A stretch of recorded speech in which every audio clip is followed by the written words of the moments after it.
My name is Pardon Rebecca Titilokbe. Okay, Tagel Senior Secondary School. What I look out for today is that I learn new things and I'm able, and the rest of us are able to apply to our daily lives. I hope to tell them what I am taught today. My name is Monty Emmanuel Gospower. I'm looking forward to learn more about what they'll teach us today, about what we're going to learn today. Yeah, but from what I see, I think it's about inspiration, like to inspire people, but I hope that they'll inspire me more. First Act New College. I feel I should learn new things about things I didn't have idea of, and have a nice time.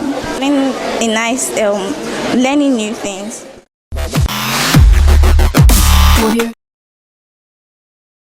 My name is Akintoye Timile Nathaniel. My expectation for this conference is that I'm expecting. I want to hear like new things that will make me to set my ambitions and things that I can tell them in schools about, like I can use to advise my fellow students in this school. On your face. May I know you, please? Machibe David. To learn things that will inspire others, like being wowed or like being amused.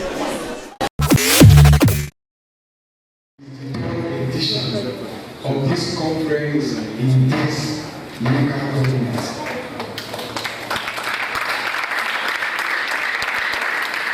We are invited today.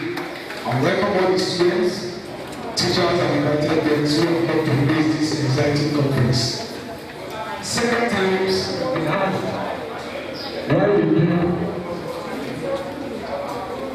why hold this type of conference? What financial benefits do you stand to give? To them, there is no wisdom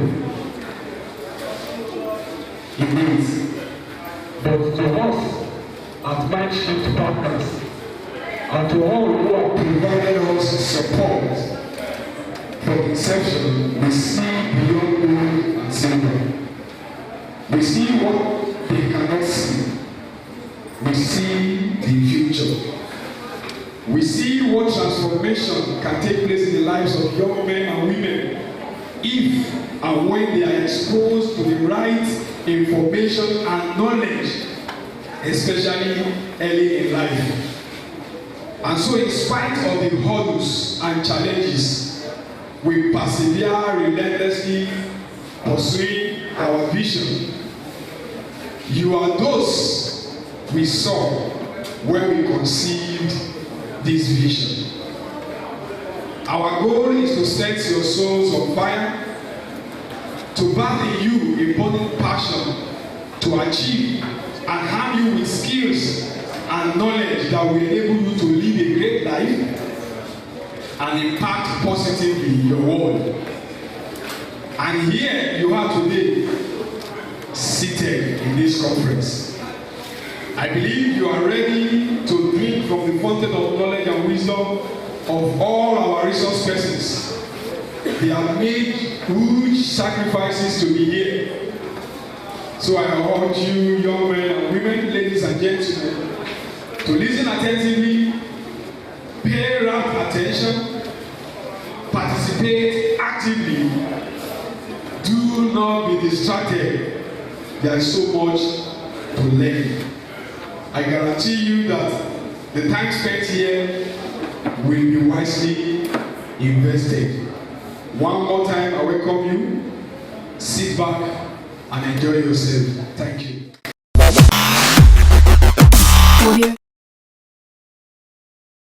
Good afternoon. Is it afternoon or still morning? Good morning, everyone. Are you excited to be here? Okay, I am excited to be here, and I think this is a very great opportunity that you have. And a round of applause for the previous speaker. I think it's a very great opportunity for you to stimulate your creativity, the things you are learning about nanotechnology, hydro-powered cars, and all that. So So today I'll be talking to you about moving ahead here, but I guess I was supposed to be getting ahead my experience. It's nothing technical. I'm supposed to tell you about my story, but instead of just telling you my story, I decided to draw out the lessons I learned from my experience, and then maybe along the line, I can chip in the story. Without it, looking at the way of realizing that dream. So it could be either way. And what I'm trying to tell you this morning is that whichever way it comes, you need to have a dream. You know, you need to dream about something. You need to have a passion. You need to have a purpose for living. The experience, the dream I had. So for me, it wasn't the first part. It didn't start with a strong desire or a passion. You know, I had a dream. That is when you sleep, you had that dream. I had that dream. I was in either SS2 or SS3 then. And in that dream, I found myself somewhere abroad, and I was asking, what am I doing here? And they said, you are here to study. And I said, for how long? And they told me, a number of years, they told me. And then, ever since then, you know, that dream I had, which was good, it just translated into a kind of passion. You know, I just started, you know, dreaming, praying about it, acting towards it. So that was how my own came. It could be whichever way for you, you understand? Whatever it is, you need to have a dream. Okay, so because of that dream, like I told you, I started praying about it. I started, you know, acting towards it, and then I gained admission into the university. Unfortunately, I wanted to. I didn't do well in my JAM, so I enrolled into a diploma program to study computer science. And after that diploma program, I was supposed to go into 200 level. So I came out with a GPA, you know the name of GPA. CGPA, cumulative grade point average, you know, of 2.9, as against 3.5 that was needed to go into computer science 200 level. So it was Faculty of Science, so I was just asked to go to mathematics. Studying mathematics was not a problem for me because even as a student, as a senior secondary student, I loved to do math, but I never knew that it would be something that I would study for a course, you understand? So then I became very sorrowful, dejected. You know, in my own little understanding, I thought that, apologies to all teachers here, you are doing a very fantastic job, and your reward is not only in heaven, it's here on earth also.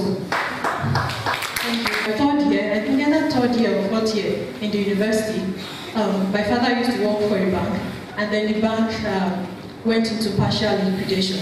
So, like I told you, I've been researching, you know, how the kind of universities abroad, how much I would pay for tuition, and I saw that the amount was so huge, and I thought my father could not afford it. But maybe you could borrow the money, you know, because he was working in the bank. And then it was like my whole world was crashing in, you understand? Oh, the person I thought would help me doesn't really have the means of, you know, income. You know, so I thought all my world was crashing in on me. Oh, how would this, my dream, ever be achieved? You understand? That was the challenge. But, you know, just like you are here today, I also attended a kind of seminar. And I think that's why I said we are so privileged to have this very great opportunity. I think that was my fourth year in the university. It was titled Success Academy for Youth, 2003. Okay. And in that seminar, we had very big people like Professor Patutomi. I don't know if you know Professor Patutomi. He's a political economics, a professor of political economics, and he was once a candidate for president. You know, I can't remember which year was that. We also had Professor Tony Ogundipe. That's the current Vice Chancellor of the University of Lagos, and that was still Dr. Ogundipe. And you know, I was so motivated, you know, and one of the facilitators that they taught us a song, and I'm going to teach you that song. Are you ready? Yes. Okay, so when I say I must get there, or you say I must get there, I must get there, oh. I must get there. I must get there, oh. I must get there. My future is bright, oh. I must get there. My future is bright, oh. I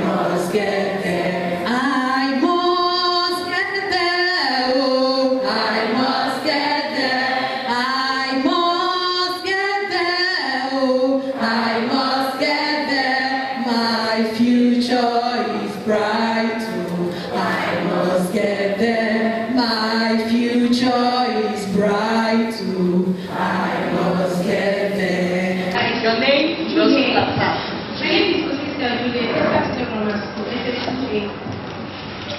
if you are in dream, maybe you want to become an astronaut, and your parents, everyone around you keeps encouraging, telling that in Nigeria there is more equipment, nothing else, and that's forcing you to do what you don't want to do, maybe becoming a doctor. What will you do towards that your own dream of becoming an astronaut? First thing is persuasion.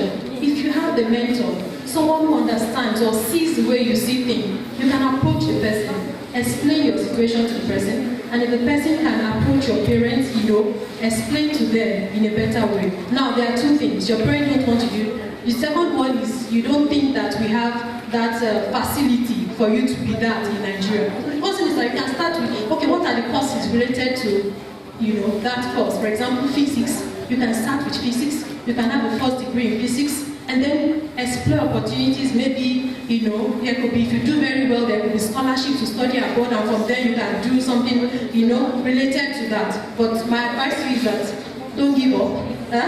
Keep your hope alive. If the question is about you understand. And also look for a mentor, look for a teacher that can speak to your parents so that they can understand. I assure you, your parents want the very best for you. They want the very best for you. The only thing is that their own understanding might be limited, or they are afraid of the financial commitment. You understand? I am a finance student. I am in the form B. My question is, can your challenges overcome your dreams?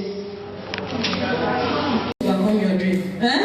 Say amen. Okay, so we can have challenges, but if we keep at it, if we don't give up, it will come through. It might not come through at the time we want it, and that doesn't mean we should fold our arms. For example, you want to study medicine, and you wrote the JAM first time, second time, third time, and you can't reach the cut-off mark. Do you sit down at home and keep waiting? Maybe not. You understand? If it is something close, you understand, go for it. Now, I have that friend that I showed you about. She actually studied biochemistry as an undergraduate. Now she has a PhD in public health, you understand? And that is one of the courses that, you understand, is trending right now. You understand? So sometimes, you really don't know. So if you are determined, your challenges will not overcome your dreams. That's senior government school, a study. The question goes like this. Like let me say, from JS2 you write aptitude test that will take you to a particular department in senior secondary school. What if as of that time you were writing that aptitude test and you just show something that you like let me say now I'm in commercial department, but later on, I feel that this commercial department I'm in is not giving me anything. I want to become a surgeon. Is it possible? And then at that time, you weren't thinking too much, and then you now think you want to be a surgeon. It's not impossible. But you know what the courses you need to do? If you're going to write JAM, you have to do biology, physics, chemistry, right? So the first thing is I don't understand the school policy.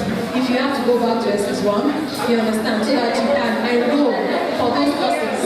You understand? Or I don't know, you wait till you are writing JAM and do some extra classes and learn those subjects. You understand? But the truth is that you still have to do those courses. You have to do biology, you have to do chemistry. So it's either you go back to SS1. I don't know the policy. Maybe you need to ask your school counselor. You understand? But the truth is that you can't escape those courses. When you are writing JAM. So it's either you, repeat that all over again, or while you are studying commerce, you are still reading about biology, you are learning physics, you are learning chemistry, and when you put it for WAEC, you also have to write it in WAEC, you understand? So all those things have to align. From JS3, you are writing your aptitude test, right? But at that time, that's what we want to normally tell the students. They may not be sure of what they want to become. But from maybe primary school, that's what we are advocating now. We should start telling these children, start counseling, start orientating them on their career, So when you write the aptitude test in JS3, at least you'll be sure of where you are going. Well, as at that time, when you are not sure what you are going to do, you have to start all over again. There's no way you can skip subjects. You have to either sit for GC to write those science subjects to become whatever you want to become. There's nothing impossible. I think it is a very important program for the youth of today, and like I said during my presentation, I informed them of a seminar I attended when I was an undergraduate. I think it was my final year in university. That was when I had this kind of opportunity. So for them to be exposed to this at this stage, I think it's very important to stimulate their creativity, to ignite their passion, you know, and to begin to discover who they are, what they really want to be. Okay, well, they are not in this conference, but I guess there'll be other opportunities, you know, at one time or the other. And my encouragement to them, to the youths, you know, secondary school children of students of today is that, like I said, be flexible. I mean, don't be comfortable in your comfort zone, so to say, you understand? I mean, be creative, be imaginative, you understand? Make good use of your youthfulness, you know. Yeah, because I remember before enrolling for diploma in computer science, I think I wanted to study medicine. But I mean, just that was just like every other youth of my days, you know. It's either you want to become a doctor or an engineer. It's not really that you have a passion for it just because, oh, that's what everybody's studying. Oh, I will look good. Oh, my mother will say I'm the parent of a doctor, you understand? So yeah, let's say yes, but I don't think it was in a bad way. I wouldn't want to generalize because I've not carried out a survey, you understand? But I think we have a mix of both. Yeah. So those who are creative, who want to think outside the box, they might not be many, but they are there, you know. And I think we need this kind of conference to spur them up, you understand? Some of them are confused, they really don't know, they don't have the right, you know, environment to stimulate them, and I think this is a very good opportunity. And for those who are lazy, I think there's still hope for them, just like you said. Okay, thank you, ma. And on this, you talked about Japanese. I want you to say a little word, greetings in Japanese. Alright, so konnichiwa. Konnichiwa could mean good afternoon or hello. And maybe I can also ask you, Kyo wa genki desu ka? It means today, are you doing fine? So you just say genki desu. Genki desu. I hope I got it right.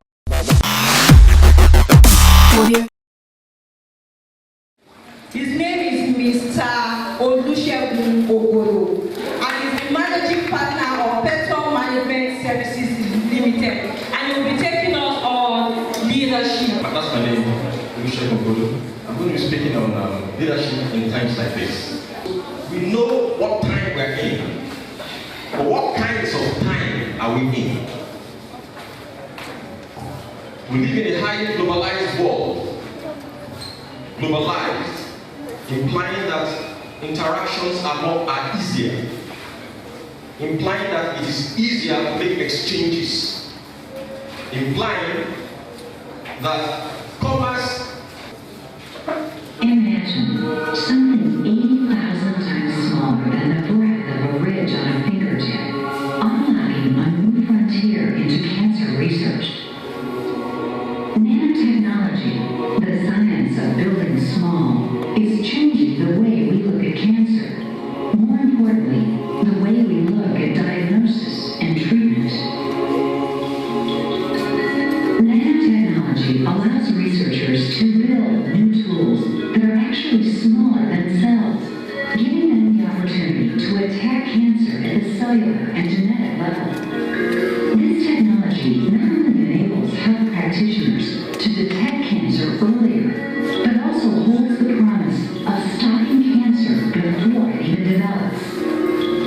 This revolutionary approach is so precise, doctors will be able to design a unique treatment for an individual's own medical and genetic profile. Based on computer chip technology, diagnostic devices such as nanoarrays are thousands of times more sensitive and accurate than current techniques.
As biomedical applications of nanotechnology evolve, scientists are ensuring that nanodevices are safe for both the body and the environment.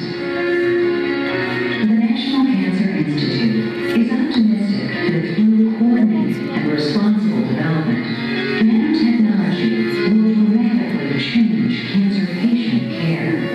The science is at our fingertips.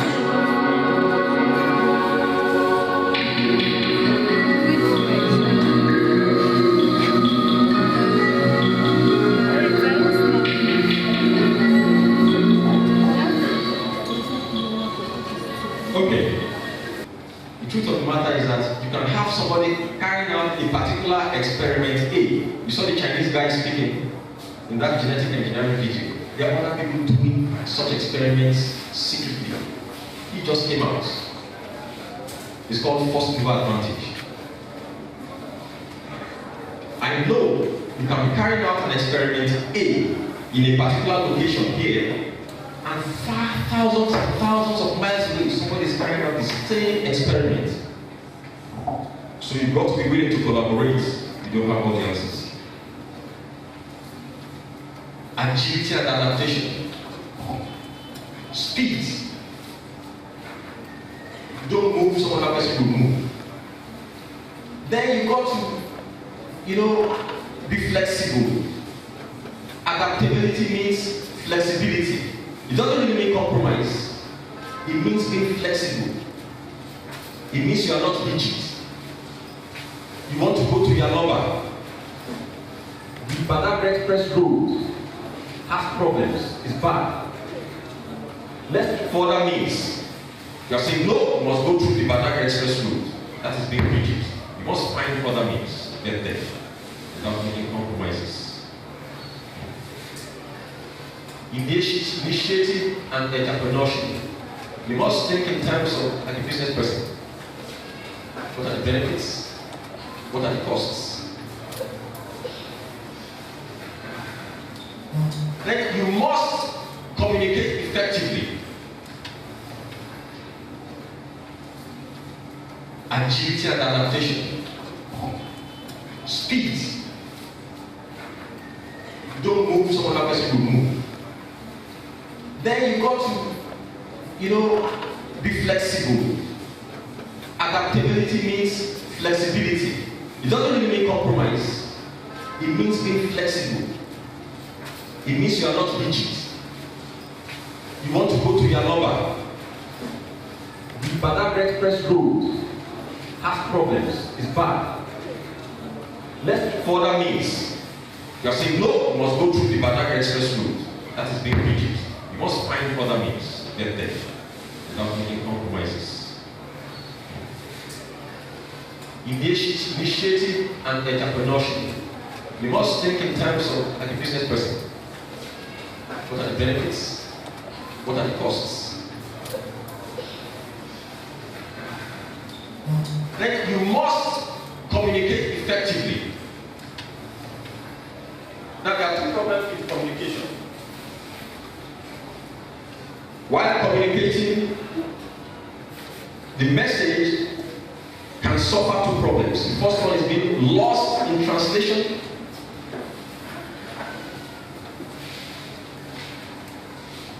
And lost in transmission. You can lose the message.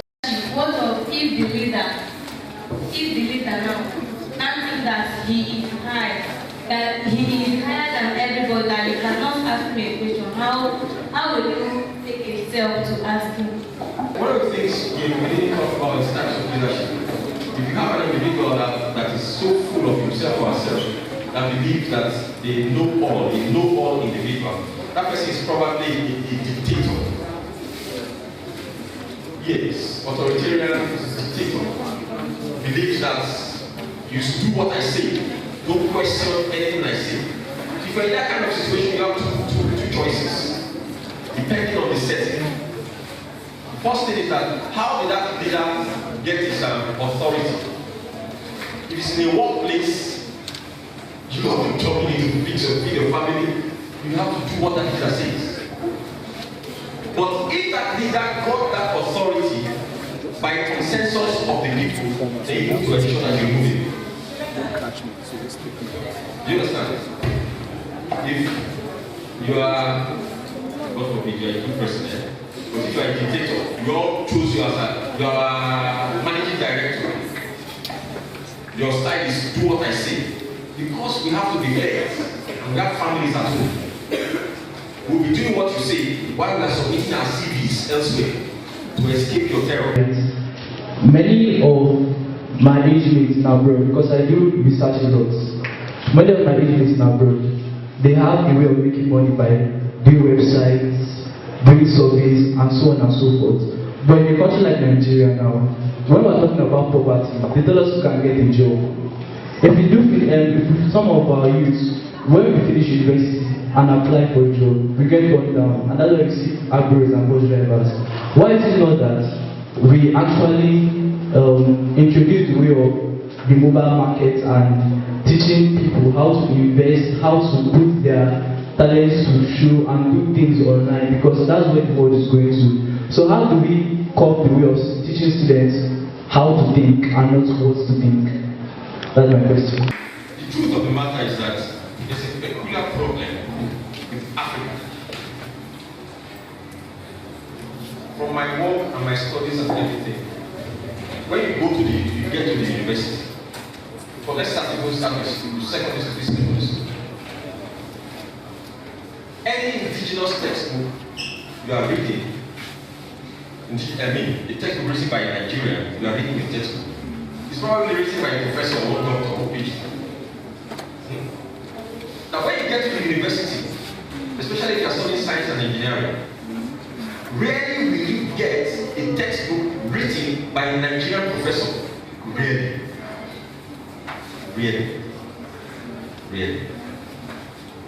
So you see, we have a fundamental problem in our educational system. I didn't talk about it here. Out there in the US, in Europe, they are looking at 21st century learning. No time, I'm going to put that on in my slides.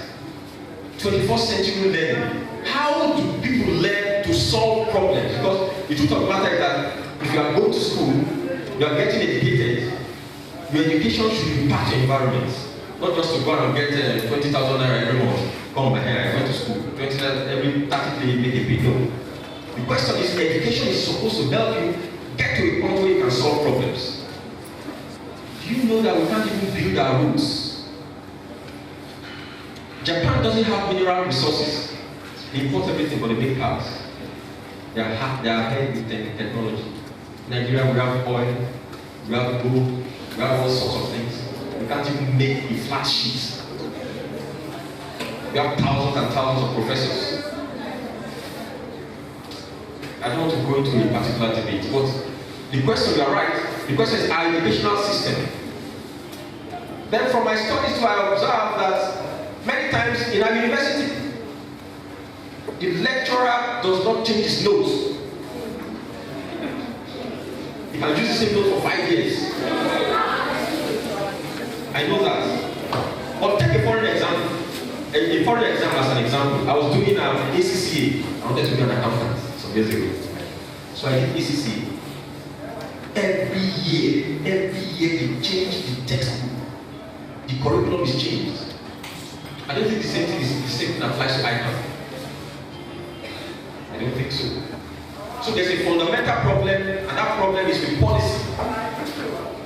And policy comes from thinking. If you don't have deep thinkers in your policy makeup, you are just going to have the same level of mediocrity. Yeah, that's correct. I started with them. The very first one I was here. We said for the second and the third one too. So there's a build-up. The second was better than the first, and this one is definitely better than the second. So our prayer is that as we go, it's going to get better and better. And you have the impact. The key is the impact. The more widespread the impact, the better it is. Nobody's born a leader. You pick up things here and there to develop the capacity to lead.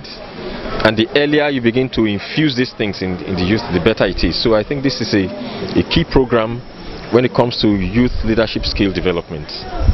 What I would say to them is that if there is a 4th edition, ensure you are here. That's just the only thing.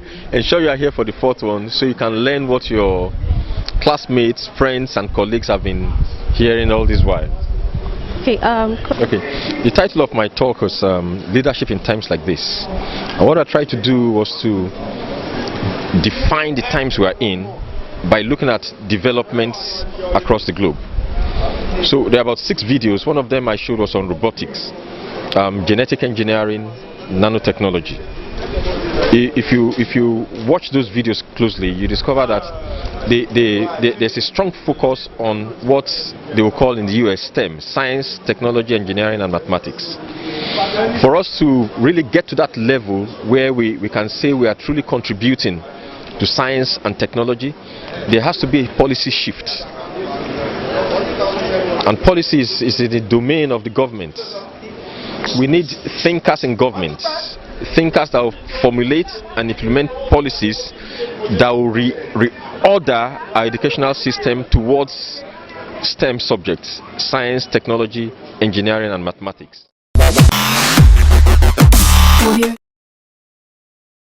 Write out, you follow these guidelines. Okay, are we clear? Is there any question to that? Okay, you must learn to see problem and do what? Learn to solve problems. Okay, you don't have more time, you have 15 minutes to deal with this. What's the time now? 12:28, you have 15 minutes. Pick a team lead, solve the problem, identify the problem. There is no, we don't want it, we don't want to shout. Everybody.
My name is Anyodele Ikeolu Afolabi, the head of department education in Amuwo Odofin local government.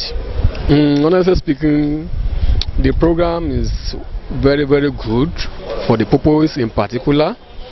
For the little time I spent there, you know, the first lecturer talk about the leadership, but you will see the concentration of the pupils that has a very highly intelligent question about the authoritarian leaders. You know, I really enjoyed the questions and the way the people, the way the lecturer responded to come down to their level. So you can see the concentration of even the teachers that were seated. You see, they even concentrate more than the pupils themselves. And you can see all the staff over there, they were all there, they like the program of MindshIft. So I want to encourage them that they should go ahead and that whatever they learn there, they should not even rely on just I come here to sit down alone, just to make use of it. Yes, of course. Like I said, on behalf of the executive chairman of the local government, Dr. Engineer Valentine Brahimo, I want to promise you that by the time I want a video clips of this thing, by the time I showed it to him, so he's a lover of education. He'll always be with us anytime there's a need to invite these people. He always supports the pupils, because, like I said it, education is a legacy to all other professions. Meeting, I will present it to them. I will present it to them and show them this is a very good program that the local government, our local government, Amuwo Odofin, had been partnership with them, and in which students always enjoy. And when we share it amidst ourselves at our meeting, I think through me there will be communication. I will be able to communicate with you and extend it to the other local government. Also, in this local government, I'm promising you, I'm not God, but through the help of the executive chairman, the ESCO, the legislative and the management, and the staff of this Amuwo of local government, this program will continue. It will continue every year, if not this month. So, because it is very, very interesting. You know, a program that's not interesting, if you try to the district, you find them, they might not attend to us. But you can see the population of the pupils that are attended, and the district officer is there, the teachers are there. So I will intensify my effort, the department will intensify our efforts to ensure that at least, if not twice, there's nothing will shift it from that yearly program.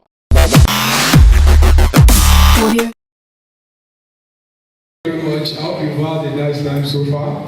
Are you enjoying yourself? Yes. There's one lady that asked a question that time and people felt excited about it. Can you wave your hand? A lady asked a question. Stand up. I'm going to give you a gift. You must learn to ask very good questions. The quality of your question determines the quality of the response you get.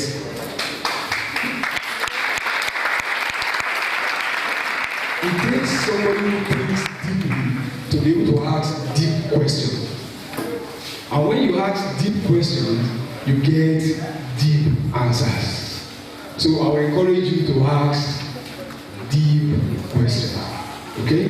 Now, there is a video I want us to watch before, just 2 minutes. Then there is a gift for anybody who can decode this.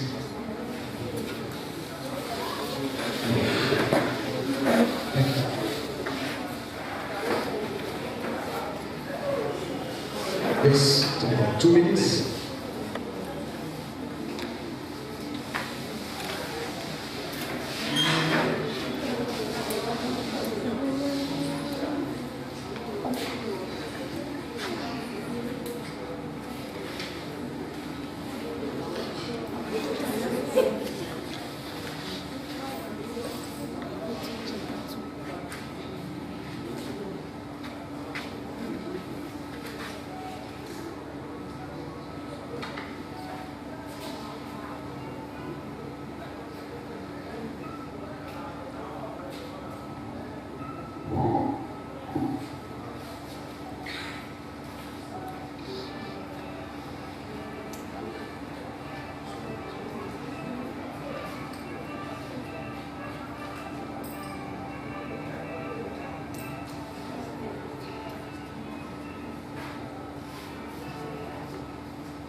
be able to catch the rabbit, but no one could catch it.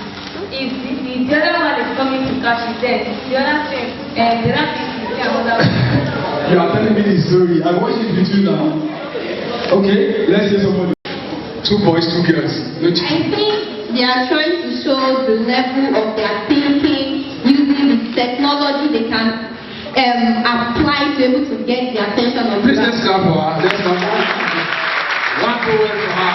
Okay, that's brilliant. Do you know when I even watched it, I didn't think along that line? Both of them were standing, but because they lost their focus, their brain, what they were trying to catch, was taken. Let's stop for him. The story is trying to say is that those 2 men they were trying to get the rabbit. Okay, if I want to apply it to normal human beings, let me say your friend trying to drag you into something, there is different means to get your attention, to pull you into, because basically they are trying to get the rabbit to use it for something else. But at the base, because the person was actually attracted to what they were doing, he actually came out of the safe place and was caught by another thing. So he's not in the Let's start for him. How do you answer? My name is Precious Anthony. I am from Festa Girls Junior Secondary School. I am in JCA. What the story was talking about was that the rabbit wanted it. When the first man brought something to do with the rabbit, another man brought a bigger one. So the rabbit, instead of the rabbit, maybe the rabbit could have collected the smaller one, then gone back to its safe place immediately, because the man dropped on the floor for it to come at it. Instead, it went to go and it was looking at the bigger one, which led to it. Okay, so what is now the lesson there? The lesson I learned is that it is not good to be contented.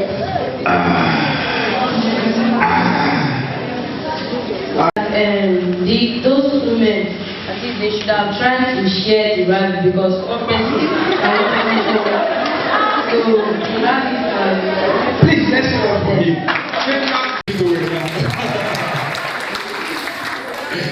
Okay, no, that's all for now. We are wasting our time. My name is Odofin. I'm glad we all are having for you. I've learned from you guys, you won't believe it. But when I did not get some of the things some of the information you supplied, I did not see it from that point of view. But you have taught me this afternoon, and I'm happy about that. Let's clap for ourselves one more time.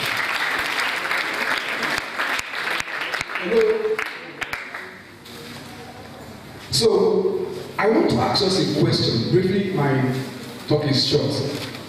What do you think is the most important factor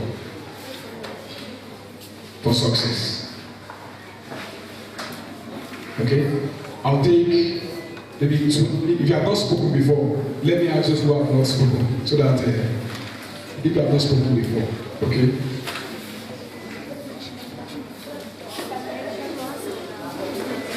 If you have not spoken before, oh yeah, let's be fast. I want us to leave here on time.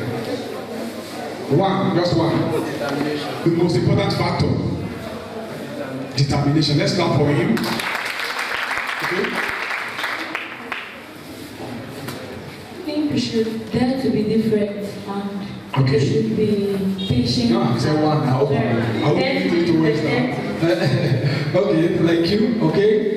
To dare to be different, okay? Okay. Education. It's important. Okay? My friend? Hard work. Okay, that's okay. All these factors are important. When this slide comes up, I'll show you something. There's a woman, the mother of Bill Gates, one of the most successful men on earth, said one day she invited 2 people for dinner. She invited 2 of the most successful people on earth to dinner. That's the woman, Mary Maxwell Gates. She invited two of the most successful people on earth for dinner. Bill Gates and Warren Buffett. These two guys, very successful, very, very successful. And he asked Warren Buffett, you are a successful man over several years. What is the most important factor that made you this successful? Just one. Just one or two. And you know what the man, you are not Warren Buffett, you cannot know. He asked Warren Buffett, are you Warren Buffett? He said, the most important factor is focus. Okay? She went to the son, my son, you are exceedingly successful. What has made you this successful? His son now said, focus. Focus. The most important factor to these two men. Focus.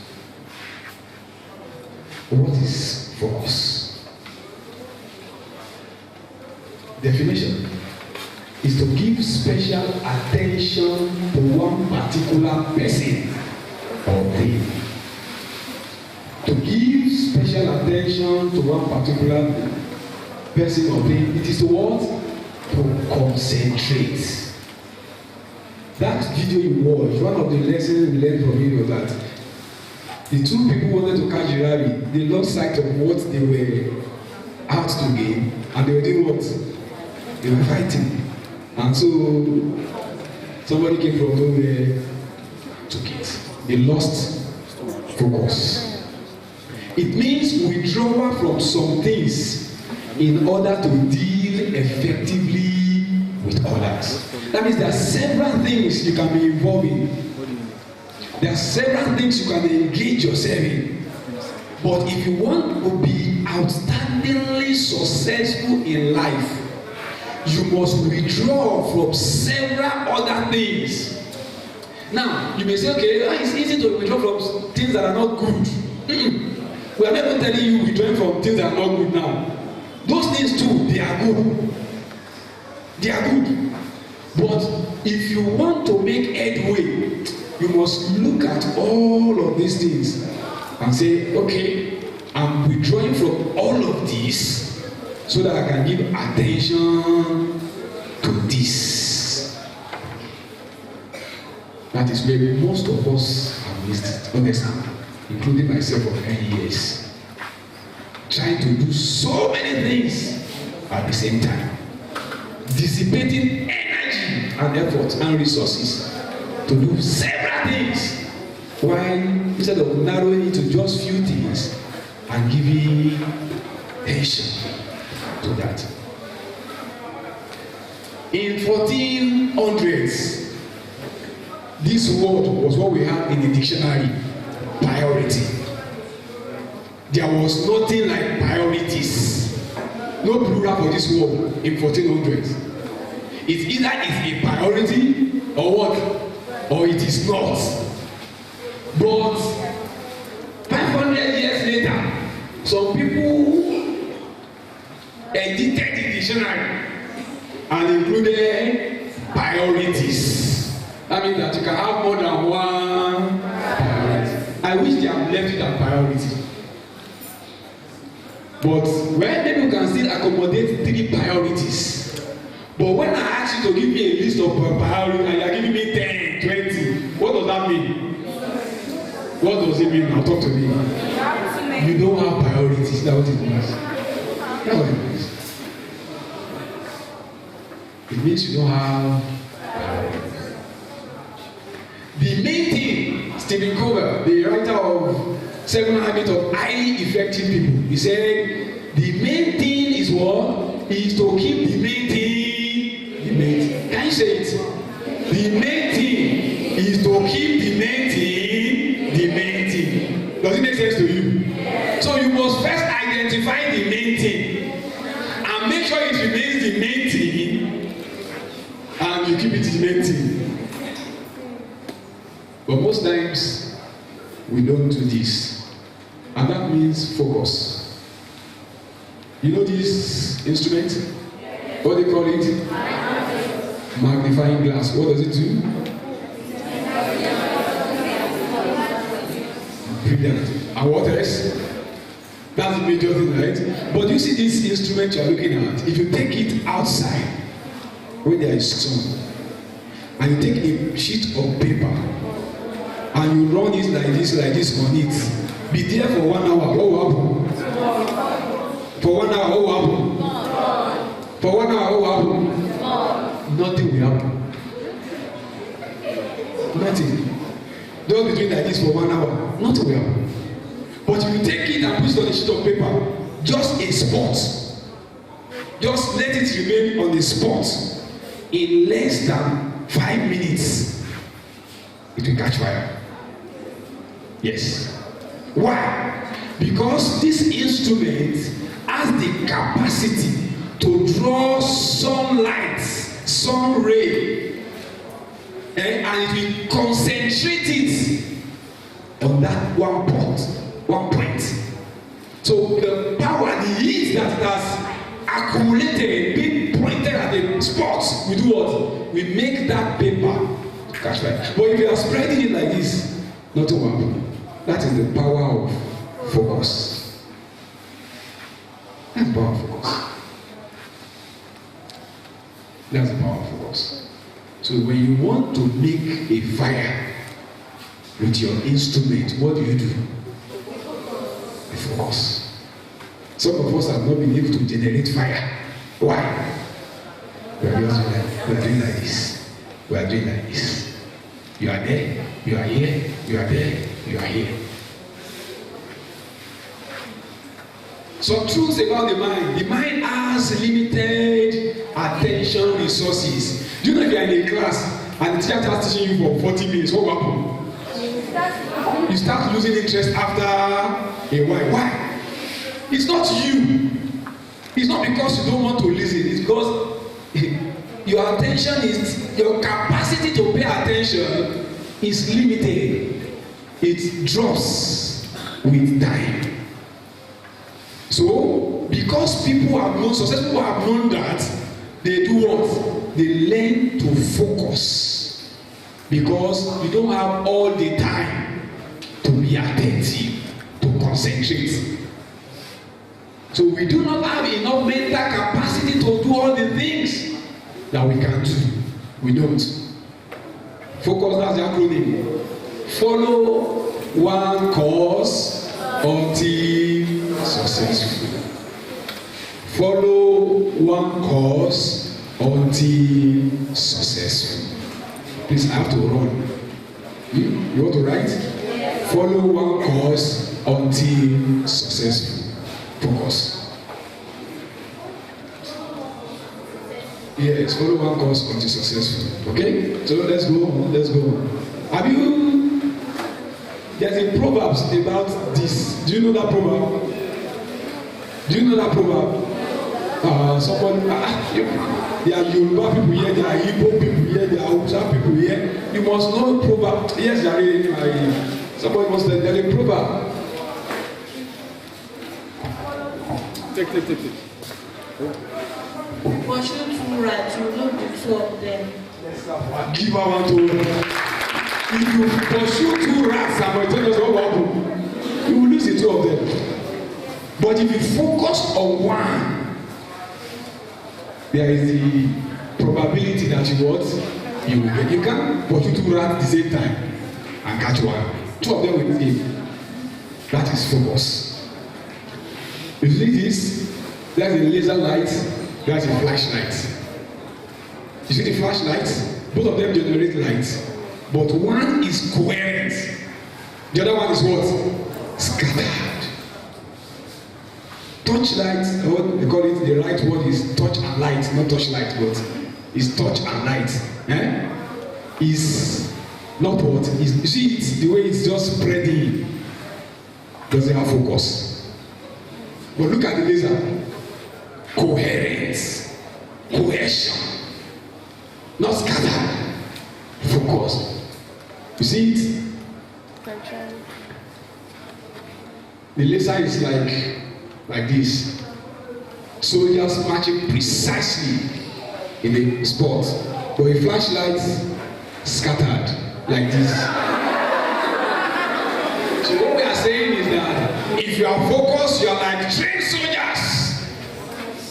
Focus. But if you are not, what are you like? Oshodi, no, Oshodi is no longer like this again. Anyway, thank God for the government. They've cleaned it up. But somebody who is not focused is like this. Oshodi, everything. You see the power of focus. See the laser light. Why is it possible to be like this? Because it is coherent. So it can travel far. A touch and light cannot travel that far. Take a touch and light, then one light and point it. When it gets to a small distance, what happens? Why? It's not focused. But a laser light can go far. Focus. The intensity of focus is more important than the time spent. You see, some of you say, I'm reading, but the last 2 hours I've been studying. It's not the time spent on studying. It is the quality of time spent. If you focus for 1 hour, you are better off than somebody who has been reading for 5 hours without focus. So really, as students, what do you need in a particular day? It's okay. I want to study after school every day consistently for maybe 1 hour, 1.5 hours, consistently with focus, no distraction. If you do that consistently every day, you will be amazed the results you will produce.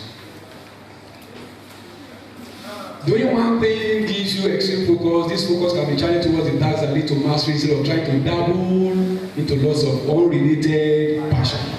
So if you face one thing, you want to play guitar, and you continue to learn to practice, what we have over time become very good.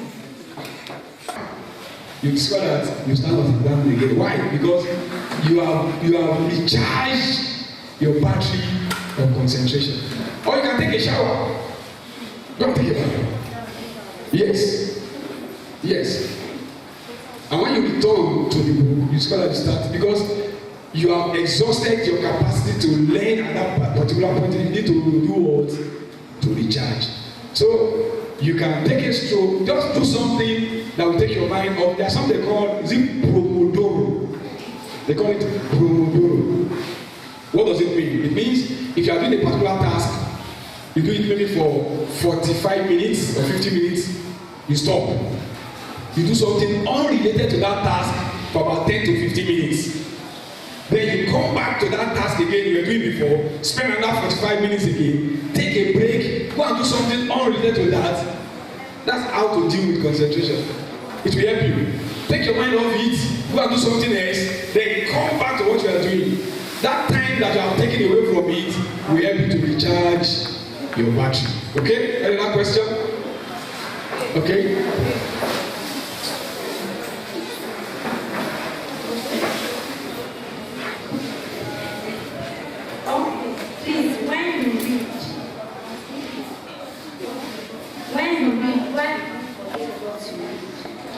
Okay, you read and you forget what you read.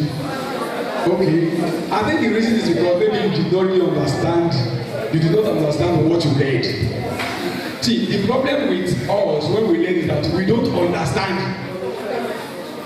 See, until you have understanding of what you have read, you will likely forget. What you guys use just to cram, what do you call it? Agberu question.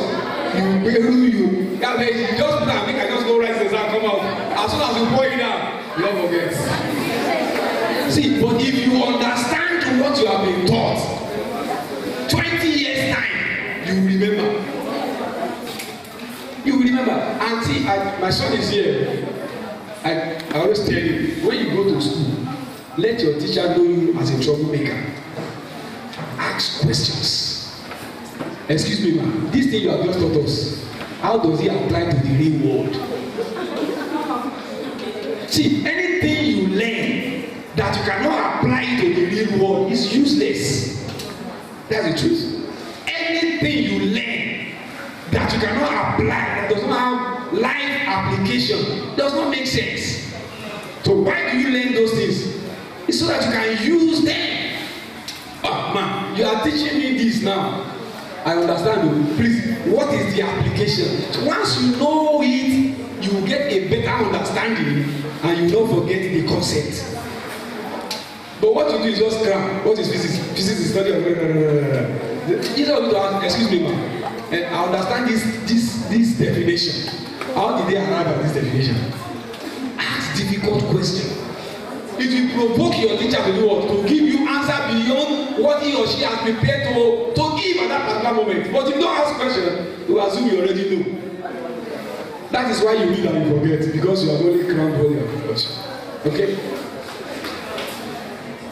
See, your teachers will be angry asking question. Hello, my hello, sir. You will be angry asking question. They will be angry. They will love you. They will like that. They said there are some people that are very harsh. Those ones are not here, okay, they said those teachers are not around today. No, see, I don't think so. You must know how to relate with your teacher. That's just it. Some people are, you think, hold on now. You come and complete this thing for me. See, there is nobody that is really harsh if you know how to deal with them. Excuse me, sir. Please, I'd like to see you. Hope you won't be offended, sir. I want to ask you a question, sir. Will you be angry? What is the question? You taught us that biology is the study of life. I did not understand. Which life?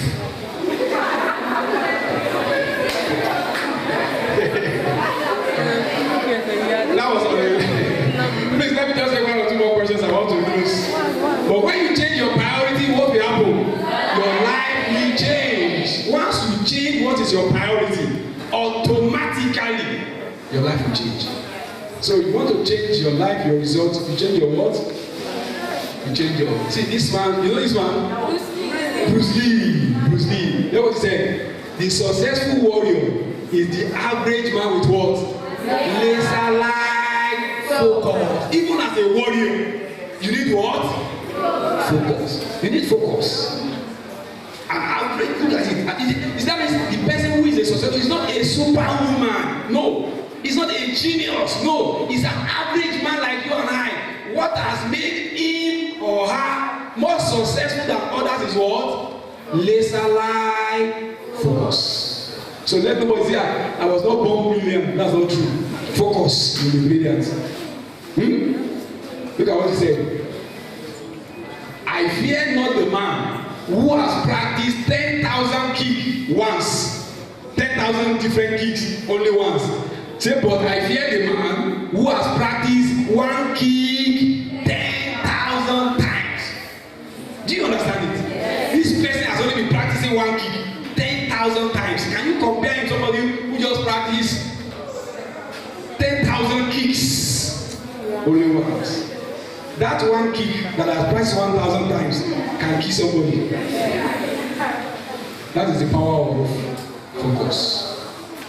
I told you this, okay? Our wonderful partner who delivered the first lecture mentioned this. Can we clap for him? How do you focus? Learn to say what? No. You must learn to say no. Some things are, you think they are good, but you ask yourself, how will they help me to achieve what I want to achieve? Now, how is it important? If it's not, what do you say to you? No. You must learn to say no. I suffered from this for many years. It's always yes, everything yes, everything yes, everything yes, until they wounded me. So I'm learning to say one out to say no. People may not like it, but please, it is my life. Okay? So learn to say no. But when we are saying no, okay, look at what more people said. Then the difference between successful people and very successful is what? They say no to almost everything. Why? So that they can concentrate on the main thing. But look at this now. Let's sit together. Not just haphazardly saying no, but purposely, deliberately, and strategically eliminating the non-essentials. Not just once a year, but constantly reducing, focusing, and simplifying. Not just getting rid of the obvious time wasters, but being willing to cut out really terrific opportunities as well. Few appear to have the courage to live this principle, which may be why it differentiates successful people and organizations from the very successful ones. Do you understand that? This is powerful. This is powerful. This is powerful. Get rid of distractions, build environment that intensify focus, stop multitasking, doing several things at the same time. It doesn't help you. Focus on the process and not the event. Some of you have exam tomorrow. You focus on the exam. No, that's not. That's why you read and you forget. There's a process to passing the exam. You go to class regularly. You listen. You do what? You ask questions when you don't understand. You go. You write your notes. When you get home, you reverse. Anything you don't understand, you ask. You research more. You read your textbook apart from your notes. You build up knowledge. So when you do all of that over time, when the exam comes, what will happen? That is the process. So if you focus on the process, you will end up succeeding, but not the event. Not the event. Okay?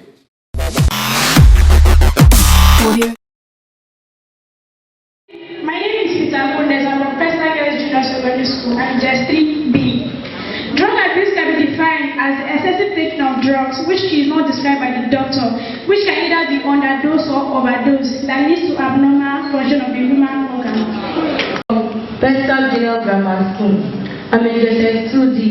I'm here to say what is drug abuse. Drug abuse is the illegal use of. It is the illegal use of or excess use of drugs, or it is something that we take into our body that is not good for our health. Good. I'm from First Girls Junior Secondary School. I'm in JS 3A. Drug abuse can be defined as the illegal taking of substance, which are drugs, without the doctor's prescription or advice from a medical personnel, which can be overdose or underdose. First Junior College. Drug abuse can be defined as the excessive taking of drugs without the prescription of a doctor or a nurse. Okay. My name is Hope Monday. I'm in JS 2C. I'm in First Secondary School. Okay. Drug abuse is the illicit taking of drugs that is not prescribed by the doctor or a nurse. Okay, noted. Abuse or substance abuse can be defined as the excessive use of drugs without the doctor's prescription, and it can make us go wild. They say, or you are taking an overdose. You see, some people, they offer these drugs and they ask, somebody will come, give me something for pain. And they give them like 10, 12 different tablets. And in most cases, all those tablets, they are the same, it's just one. And they are giving them in 12 places, which is a gross overdose. And the problem with drug misuse is that the problem it will cause does not occur immediately. The problem it will cause occurs years after, especially if the person is constantly using those drugs. A lot of people misuse simple analgesics in this place. As simple as Panadol is, the effect it causes is very, very devastating if taken for so long without need. Because any drug you take, there is some places in your body that's supposed to receive it because there is a problem. So when they receive it, they will send it to the problem areas so that they can go there and solve the problem. But if you take it it without a problem. Your body will take it and store it. And once it is stored somewhere, because that place is not the house, you eliminate some, you absorb some. Those that you absorb, literally, you don't need. And it can be dangerous to the else. That is why when people take an overdose, even an overdose is easier because sometimes it acts immediately and you need medical attention. That's a challenge. The second challenge which we want to discuss is the drug abuse or substance abuse. Somebody said substance and I like that. Somebody said it can make you wild and I like that. Because now it's not only drugs as per the definition of drugs that people abuse, but substances. And I will go to that later. So drug or substance abuse is the illegal use, like they said, or illicit use of substances such other than medical use. I put that, other than medical use, because those other drugs that they abuse can be used medically. But there is something such that the mood of that person is affected. That's drug abuse. So you have drugs or substances that people take solely because their mood will be affected. The simplest of them, nicotine, which you find in cigarette. They take it so that they can cool down. Alcohol, they take it so that they can cool down. People take some other drugs that we use medically. Valium, they take it so that they can cool down. And of course, you go to the bigger ones, heroin, they take it so that they can cool off. There are ones they call stimulants, and there are the ones they call depressants. The stimulants, they take you high, and the depressants, they put you down. But in most cases, people want to take something without knowing what it does. So they end up taking a depressant, at the same time, taking a stimulant, and they go wild. Just like that person said. Example, alcohol and cannabis. Alcohol is a depressant and cannabis is a stimulant. One of the side effects of cannabis, it leads to madness. Small. That's why people that are prone to that, they are addicted, they are very wild. They tend to aggression. They tend to attack people. They tend to do things ordinarily they cannot do. It's the effect of the cannabis. And from the public health angle and public health, prevention is better than cure. Prevention is cheaper than cure. That's why we are saying this. Now the problem of the country now, a little bit is heroin because it belongs to the rich class. Or codeine, or cocaine. But what about the low class? They go on now to addict codeine. And it starts from this your age. And it starts from people introducing. You see, codeine, you find it sometimes in painkillers. You find it sometimes in cough syrup. Primarily, it will enhance the main work of the cough syrup. It will make it to work faster and work better. It will enhance the work of the painkiller, and so it will cool you. But people want to take the effect of the codeine inside the cough syrup, but at the same time they cannot, because the main thing that makes it to be a cough syrup is not the codeine. Because that thing will now begin to work on them, and the codeine will also begin to work on them. And they take it and take excess, like somebody said, and because of the excess, it begins to affect their mood. Most of the drugs that are abused they have the tendency that we call addictive tendencies. Addictive tendencies are when you take it, after some time, you can't function well unless you take it. By that time, we'll say that the person is addicted to it. When I was at work, before I even retired, we used to do some project in schools, secondary schools. I went all over this country. Many people were not in secondary school then. And in that project, I discovered that youth and artisans, they also addict what we call substances. And then those class of substances, they are called volatile substances. For example, paint, petrol, glue. When you inhale it, it kind of stimulates you. That study started because somebody was working as a carpenter. And as a carpenter, he was spraying cars with paints. And the Agna that they used to spray. And he wasn't using the health and safety gadgets because in that environment, he has to use a kind of nose mask that will not make him inhale the air in that environment. That nose mask is fixed with a box of oxygen. So what is inhaling is not what, because there is no how what is spraying will not be in the room. But they don't use it. So he was using the ordinary mask, and so he was inhaling what he was spraying. And after some time, he discovered that when he's not at work, he's not comfortable.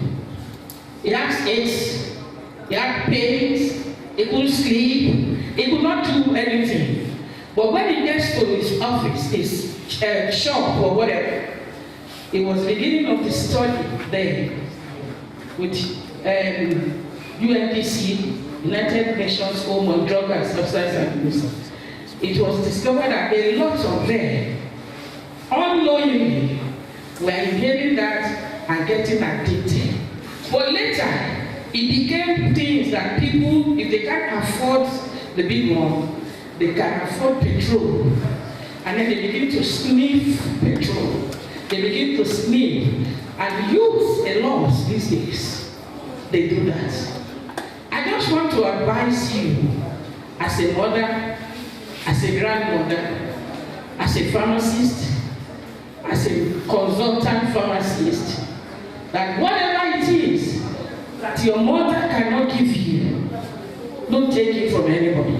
I'm from Texas Young Junior Secondary School, there's 3 people. Since if you have constant headache and you have maybe Panadol, and you always take it every time you have the headache, is it abused or no?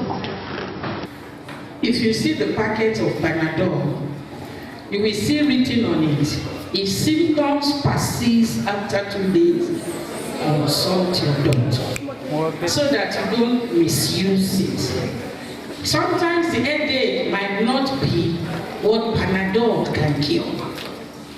It could be a referral headache, what we call referral, that is something else is wrong with you, and because of that something, the headache is coming. If you have cough, for example, the only reason why you are coughing is because there is an infection in some part of your body. If you take cough syrup alone, it will only stop the symptom, which is the cough, but it doesn't stop the reason or the cause of the storm. So if you take that and you don't get well, if you probably get to an hospital, they will probably check your chest and then give you some antibiotics so that you deal with it from the source. So if you have headache, especially if it is constant, then you need to see a doctor. Some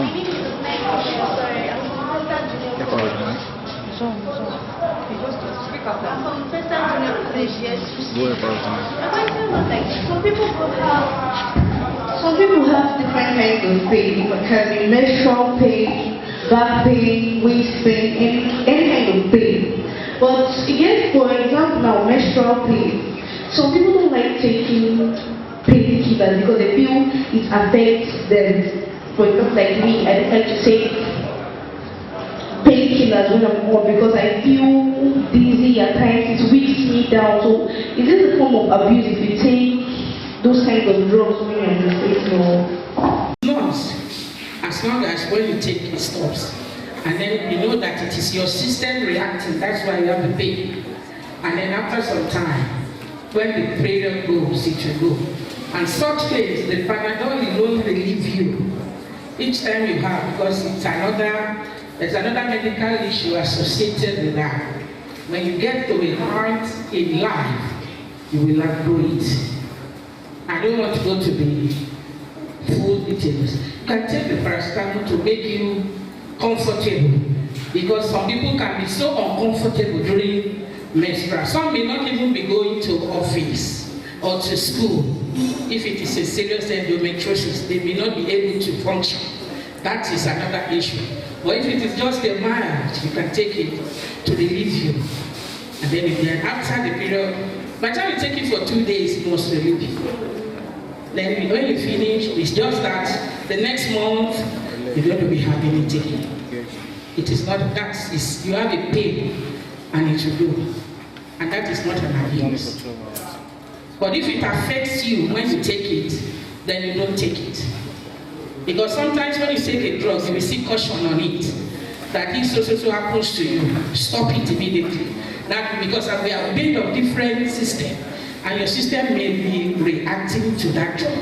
So stop it and don't take it. Better get medical advice. It could be that you may use another painkiller, not that particular one. Some may react to a particular one, and some may not react. My name is Manti, mother of Odofin. I'm from Western Junior Grammar School. I'm in JSS2D. My question is, those cigarettes that they used to make, if they know that it's not good, then why are they still making it? That's a very good one. That's a very good one. We need to ask their government and local government. From here, you will tell them so that they tell them at the presidency. They are the people that pay the largest taxes. They call it excise duty for all manufacturers. All their raw material is here, but they charge them excess tax for excise. Those people making food, making any other thing, they pay duty, all those factories, but it's very, very small. But for just to make it uncomfortable, but still, they still make more profit than the oil company. So their problem all over the world, government have difficulty at banning them outright. That's just the truth about it. Just note that it's a policy of government or a political. It's not this country alone, it's all over the world. I think that is all. The secondary smokers, because these days you're walking on the road and people are smoking so that they will know the implication of not staying around such people. Yes, they smoke. They are inhaling. But sometimes you can smell. When you pass, you know that, oh, somebody is smoking Indian hemp around here. A little of it, the only thing where you can smell it is because you have inhaled some of it. That's why you can smell it. So the best thing is to move away from that, because secondarily you are inhaling it. So just move away fast from that side. And if some people are saying, I don't smoke it, but they sit there for 12 hours in the midst of smokers, and as they are puffing, they are smoking a little, not as much as them, but a little. But it's better not to be there.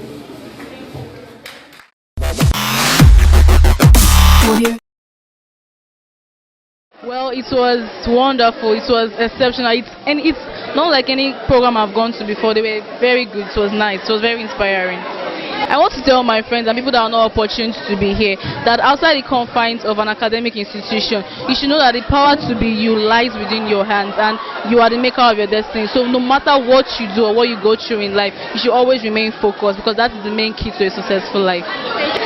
Well, I just want to thank everybody who contributed to this program, and I want to tell them that they should keep up the good work, and their reward is not just from God but also from man. Inspire! My name is Precious Anthony. It was lovely and I enjoyed every bit of it. I learned something.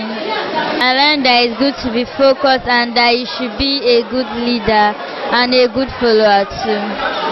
Inspire. My name is Coach Kwajugo. I'm from Festa Girls Junior Secondary School. I started to be more serious with the stories and have focus in everything that I'm doing so that I'll be able to achieve their aim in life. Inspire. Okay, my name is Peter Goodness. I'm Festa Girls Junior Secondary School. Okay, you're in what class? I'm in just 3B. I would say the program has really done a lot in my life today. Like, I wish I was there last year. I believe I would have been better off than the way I am today. So I think the program is doing a lot in the life of the youth. I think we should be focused. I've learned a lot about focus. We should be focused on one goal and strive very hard to achieve it before going to other things that may not be relevant to us. I'm very happy. I think teamwork is really good. Teamwork is inspired. I'm Mrs. Sekundayo, the District Councillor of District 5, Education District 5, Agboju. The program came at the right time for the students. I think when we try to catch them young is the best. The organizers, they have done the right thing. They have done a very good job on these students. That is, they should stop doing things in the old way they are doing things and have a shift mind of doing things in a new way. It's a very good program. The general message is we should have a shift mind soon. We should do things in a new way and we should be focused in anything we are doing. And that's when we have a good result. So good afternoon. My name is Olubukola Jodoriaki. I'm the founder of Phenomenal Woman Social Initiative, and I'm also glad to be a part of MindShift Partners. As far as I can remember, I've been a part of it from the onset, and I must say this is a conference that all local governments in Lagos State and even Nigeria at large should sign up for their students to be a part of it. Because during this conference, we teach the students the power of vision, we teach them about personal development, we teach them about leadership. There's so much more for them to learn because they have to know that education goes beyond the four walls of the classroom. And thankfully, we've been able to do this. I think this is the 3rd edition, and I'm looking forward to more editions so that more students can be impacted in Lagos State and Nigeria at large. Thank you. Inspire Conference 2.0. Bye. Well, we are excited that this conference has come and gone. We've had a nice time. The students enjoyed themselves. We felt the excitement in the environment. In all they did, they enjoyed themselves. They expressed themselves. They have taken home nuggets that will help them in the future. What they've been exposed to today is what some of us got exposed to when we already adults. Like one of the participants, an adult who came to me after the program, she said, wow, not only the students but even I as an adult have learned a lot today, and that is our excitement. That is the whole reason, the whole essence of organizing this program in the first place, so that we can set people's soul on fire to dare to achieve greatness in life, so that our society can become better. We appreciate the supporters, Vital Foam. They've really helped us. They've given us gifts that we're able to give to the students. We want to appreciate Rutherford Services Limited too. They contributed the refreshment. And our friends from Petwell Management Services Limited, from friends and partners from Mocali TV. That's friends individuals who contributed in one way or the other to this program. We thank the volunteers. They've been fantastic. We've spent so much time to put this together. This program wouldn't have been possible without their effort, without their support. Shout out to every one of them. Everyone who has contributed one way or the other to the success of this program. The local government, especially too, who have provided this avenue, this made it possible for us to have this program. We are reaching out to other local governments too, and we are hoping very soon MindShift partners will take this Inspire conference to other local governments in Lagos State. Then we'll go around Lagos and who knows, all over Nigeria. Thank you very much. Till we see you next time, Inspire.